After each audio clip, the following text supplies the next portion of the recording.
Matt Hindeland asks, what is the best way to choose our future presidents? Popular vote, electoral college, a combination, or something completely different? Instant runoff, ranked choice, and so on. A lot of people have argued for ranked choice, which is where you fill out a ballot and it's kind of, here's my first choice, then my second, third, fourth, and fifth, and strange things can happen where nobody's first choice wins in the second and third choice. I saw them do this in Australia. And then people say it helps outliers, people who are not so much in Republican or Democrat. I think that's the problem with it. The two-party system has, at least historically, taken radical viewpoints on the left and the right and folded them into something that has to be palpable to the middle. They've de-radicalized the left, and they've de-reactionized the right.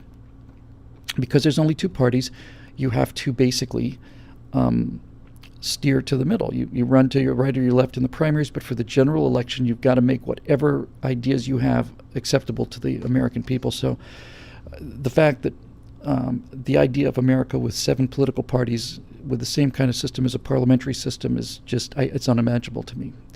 I do categorically think that we are well past the time of Republicans and Democrats. I think these two parties are obsolete. I think that there are a lot of people who have relatively conservative viewpoints and simply can't imagine the idea of voting Republican or Democrat or whatever. But I think if you were to take the red box and the blue box, dump all the people on the table, you probably could come up with a party that would appeal to 80% of them or so. So the answer is at the Electoral College, and very, very briefly, the Electoral College is critical. The progressives talk about the Electoral College as if it's kind of an appendix that needs to be removed. Of course they say that. The Electoral College is here for one reason, and it is, in fact, an appendix. It's a vestigial remains of back when states had rights before they lost the Senate influence in the 17th Amendment. But if you want to explain it to people who have a little bit of a cognitive problem, the best way I found to do it is this.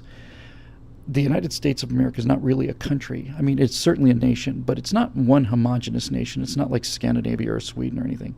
The United States is at least 6 or 7 individual cultures, and they're very different.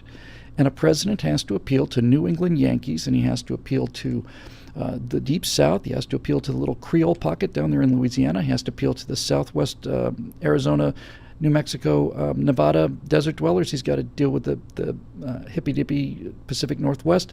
He's got the entire Midwest of decent, hardworking people there. You've got all these different tribes mixed up, and you've got to appeal to all of them. So the reason the Democrats want to get rid of the Electoral College and go straight to a popular vote is if the people elect the president, then all the president has to do is campaign in New York, Los Angeles, Chicago, San Francisco, Dallas. Just go into the cities. Go into the cities, and you'll win because that's where the population is. You look at these election maps by state, and you can see that the middle of the country is pretty red. But if you look at it by county, the entire center of the country is essentially just ocean of red with blue stripes down the coast. And those blue stripes have a much higher population density than the red areas. And so basically, if you go to a popular vote, all you have to do is appeal to city people's needs and problems. You don't have to deal with anything in flyover country. You just simply tailor your audience so that you're talking about more mass transit and more public health care and all the rest of this stuff. And it doesn't matter what the people in flyover country think.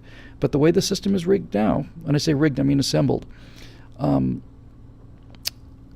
you have to be able to win a majority of the states. You have to go all around the country.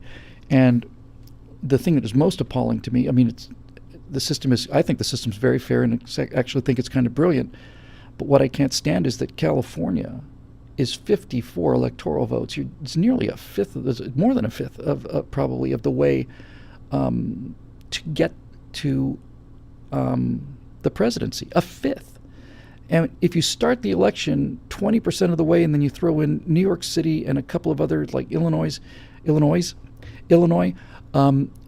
the Democrats start out 80%, 85% of the way, something like that. Now, people leave California, go to Texas. That's good. Texas is growing. It's number 2 in terms of electoral votes. I was shocked to see how much more it had than New York now. But Texas is getting a little pinker, frankly.